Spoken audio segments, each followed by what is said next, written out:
Boa tarde, terceiro ano. Boa tarde, família. Tudo bem com vocês? Com a Pro Silvia está tudo bem. Hoje vamos para mais uma aula de geografia.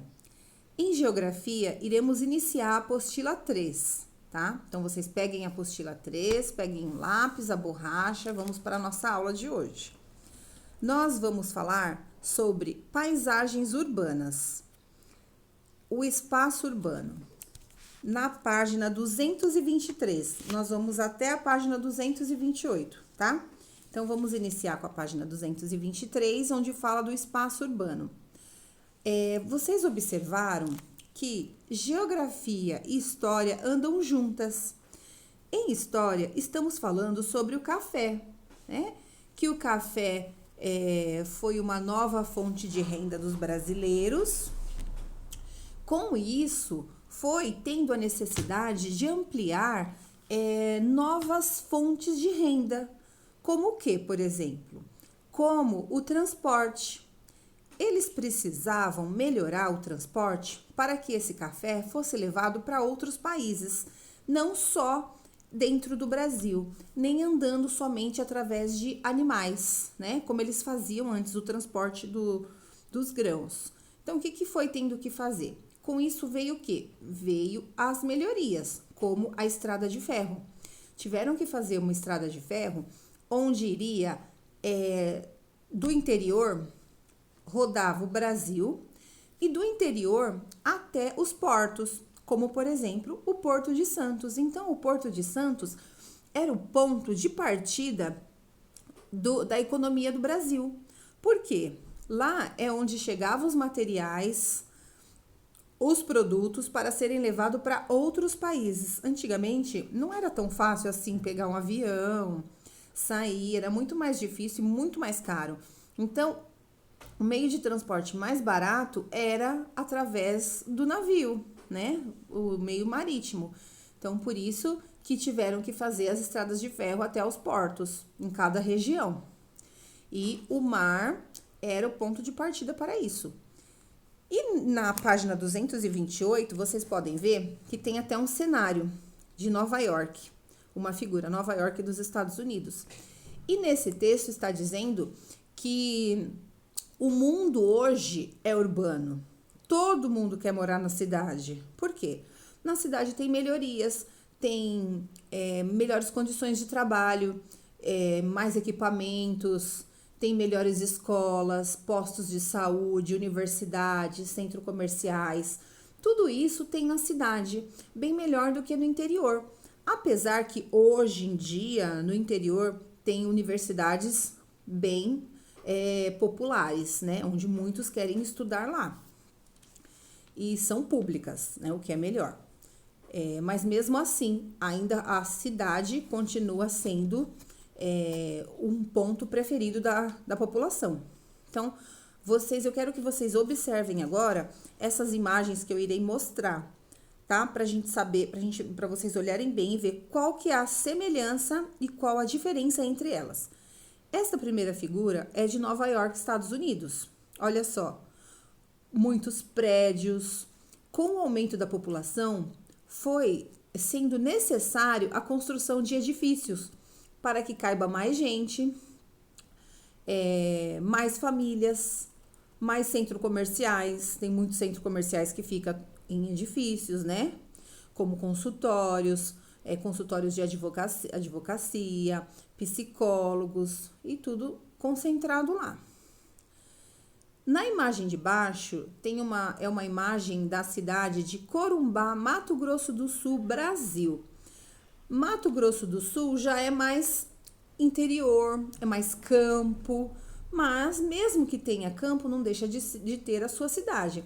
Então, olha só a figura. Tem a igrejinha, né, que todo lugar tem bastante montanha, parece que tem bastante verdes, mas tem bastante construções também, poucos prédios, não é mesmo? A diferença de Corumbá para os Estados Unidos. Viram? Os Estados Unidos já você não vê verde, né? Agora, olha aqui embaixo, Lagos na Nigéria. Esse já é outro país. Também tem poucos edifícios, tem bastante construções, quase não vê verde. Bem lá no fundo, lá na linha do horizonte, que a gente vê alguma coisinha verde, não é mesmo? Olha aqui embaixo, Brasil, Rio de Janeiro. Olha no Rio de Janeiro. Rio de Janeiro já tem mais construções no morro, né? Tá vendo? Tem pouco verde também. Agora, então vocês já viram essa imagem que se deu na página 223 e 24. Agora vamos para a página 225. Na 225 já tem alguns exercícios. Esses exercícios eu não mandarei a correção porque eles são todos resposta pessoal. Então, independente da sua resposta, se estiver coerente com o texto, tá certo. E isso a gente vai ver na aula ao vivo, tá tudo bem? Então, ó, na A, aponte a semelhança e as diferenças observadas entre as imagens e complete o quadro. Semelhança. Qual é a semelhança dessas figuras e qual é a diferença? Então, semelhança é quando são iguais. Quando tem objetos ou paisagem nas 4 imagens. Então, você vai colocar o que é igual em uma na outra. Diferenças é o que é diferente. O que não tem em uma e não tem na outra. Tudo bem? Você vai falar com as suas palavras, você vai escrever. Na B, qual das imagens é mais semelhante ao lugar onde você vive? Por quê? Onde você vive? Você vive em residência, numa casa, ou você vive num edifício? Você mora num prédio, num apartamento? Onde você mora? Você mora na cidade ou você mora mais afastado no interiorzinho? Como que é? Você vai me contar, você vai marcar aqui, tá bom? Na C, observe novamente as imagens e compare-as. O que elas têm em comum? Ó. Observe novamente as imagens e compare o que elas têm em comum. Então, você vai observar e vai anotar o que elas têm em comum, tá bom? Mais para baixo, hora do texto, tem um pequeno textinho aí, paisagens urbanas.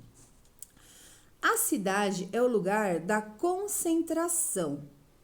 Ali, além das pessoas que trabalham, compram e vendem mercadorias, concentram-se também os principais elementos do mundo moderno.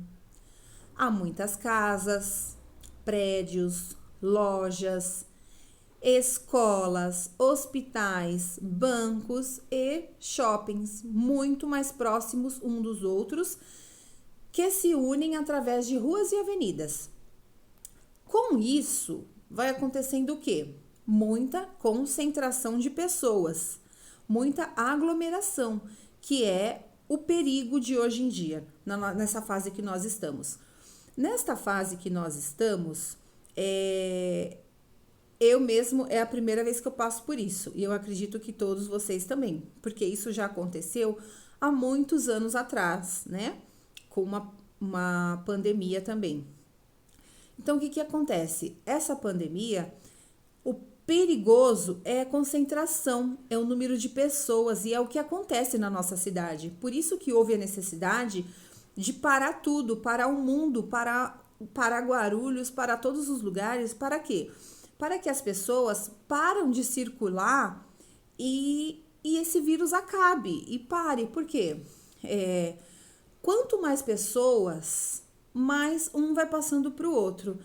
Mas com isso aconteceu o quê? Aconteceu uma enorme crise na economia.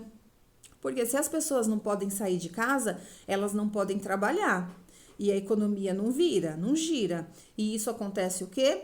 Mais desempregos, mais fome, mais roubos, né? Porque tem muita gente que se vê numa situação que não tem o que fazer, vai correr, né? Tem gente que faz isso porque gosta, mas outros não. Outros fazem por necessidade, ver seus filhos na necessidade, né? Então, o que acontece? Perto da nossa casa mesmo, nós temos shoppings, não é? Temos grandes mercados. Então, o que acontece? Muitas pessoas vão lá para trabalhar, para vender, outras para comprar e outras só para olhar, não é? Então, com isso, vai gerando a economia, porque se a gente sai de casa, pelo menos um sorvetinho do Mac você vai querer comprar, uma pipoquinha você vai querer comprar. Isso já vai gerando, vai melhorando a economia do nosso local, não é mesmo?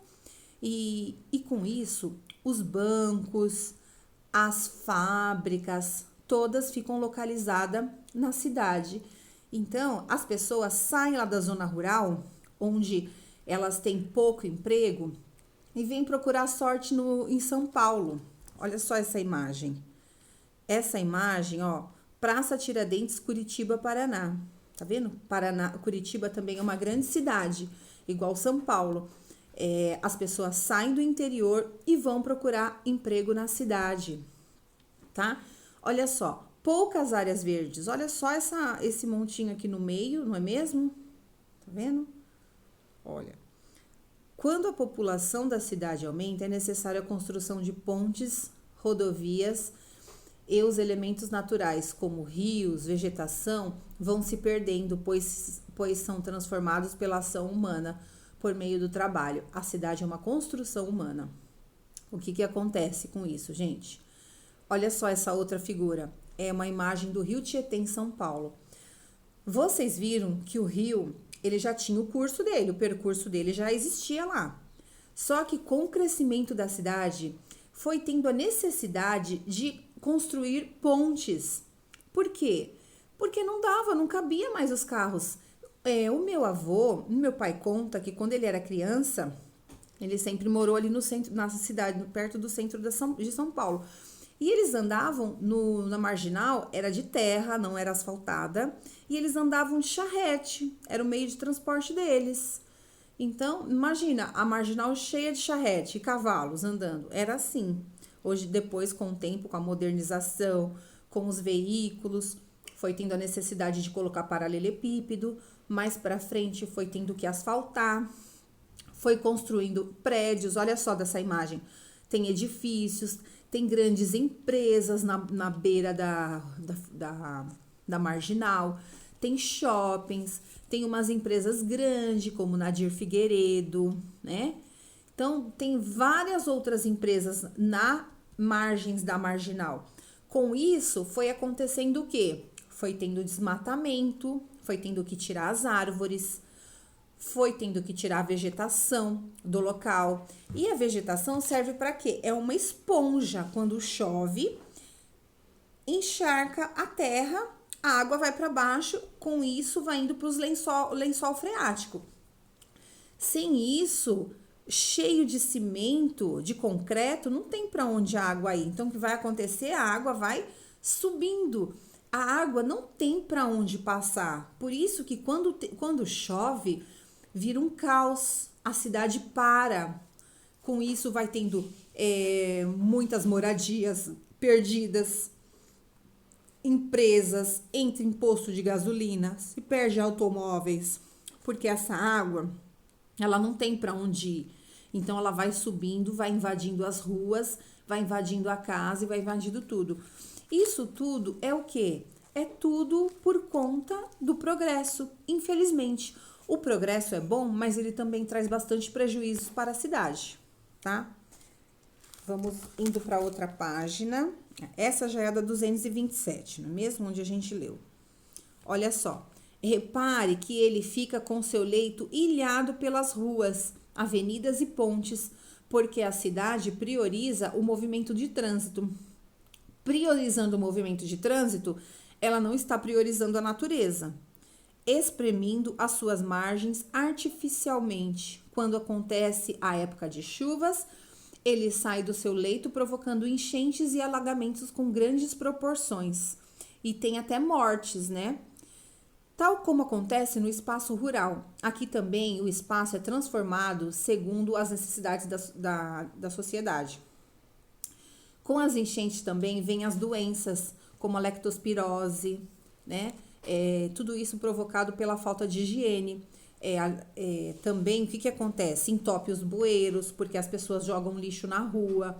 Por isso que nós temos que ter o cuidado.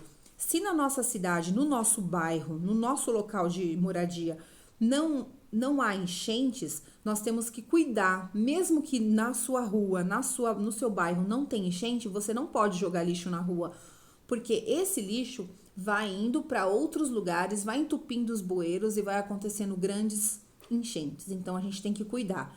Não é porque o outro não faz que você não vai fazer também. Porque se todo mundo pensar assim, já pensou? Eu vou jogar porque eu não moro ali mesmo. Aí o outro também pensa, aí o outro também pensa. Então, a gente tem que fazer um trabalho de formiguinha. Eu não vou jogar, porque eu não vou jogar, porque eu não quero, eu não sou mal educada. E assim vai, tudo bem? Olha essa nova figura aqui, ó. Modo de vida na cidade. Você vê quanta gente indo pra lá e pra cá, né? E tem pessoas do Brasil todo que vem morar aqui, do mundo todo. Vem tudo atrás de uma melhoria, tá? De uma condição de vida melhor. Aí, olha só. Já na página 228, de suas casas para seus trabalhos e compromisso. As pessoas estão em constante contato uma com as outras, seja por meios de transporte, seja por vários serviços comerciais ou público, nos espaços de lazer, nas praças, no parque, nos cinemas, nos teatros e nos museus. Por isso que houve a necessidade da quarentena, que estamos até hoje praticamente, né? Acredito que vocês e eu também estamos trancados dentro de casa. Mas o problema é que nós estamos fazendo a nossa parte, nós estamos em casa, estamos tendo aula em casa, mas muita gente tem que sair para trabalhar. Aqui em casa mesmo tem gente que sai para trabalhar. Mas temos que ter cuidado, tem muitos que saem sem cuidado, não usam máscara, quando chega não lavam as mãos, não vão tomar banho. Então tem gente que não se cuida e tem muitas pessoas que ficam doentes e não sentem nada. Então esse é o problema. Então vamos lá. Com esse monte de pessoas chegando aqui na nossa cidade, o que aconteceu? Foi tendo uma mistura de tradições, tá? Como vocês estão vendo na festa de São João em Recife. No Recife, no Nordeste, ele é muito conhecido pelas tradicionais festas juninas, que são comemoradas no mês de junho e julho. Mas este ano não houve por conta da pandemia. Então, Recife, ele é muito conhecido por isso. Agora, olha outra comida nordestina, vatapá, comida típica baiana. Então, essa é uma comida típica baiana, tá? Nas imagens de baixo, Rua do Centro de Blumenau, que guarda as tradições dos imigrantes alemães. Então, Blumenau, ele parece que você está na Alemanha, tá? As construções, as suas tradições, todas são de lá. Porque as pessoas vieram para cá e com o tempo foi deixando a carinha da sua terra natal para que sentisse menos saudades, tá? Olha, outro prato típico nordestino, um baião de dois. Com essas mudanças das tradições aqui, foi se misturando, porque mesmo quem é paulistano, acaba misturando essas outras tradições japonesas, né? Como as comidas japonesas também são bem procuradas, as comidas nordestinas, as comidas italianas, dos espanhóis. Então, foi se misturando as tradições e as comidas aqui no Brasil, não é mesmo? Então, nós vamos fazer até a página 228, tá? Essa é a nossa aula de geografia de hoje, um pouquinho de informação. E um beijo, um grande beijo e até a próxima aula. Tchau!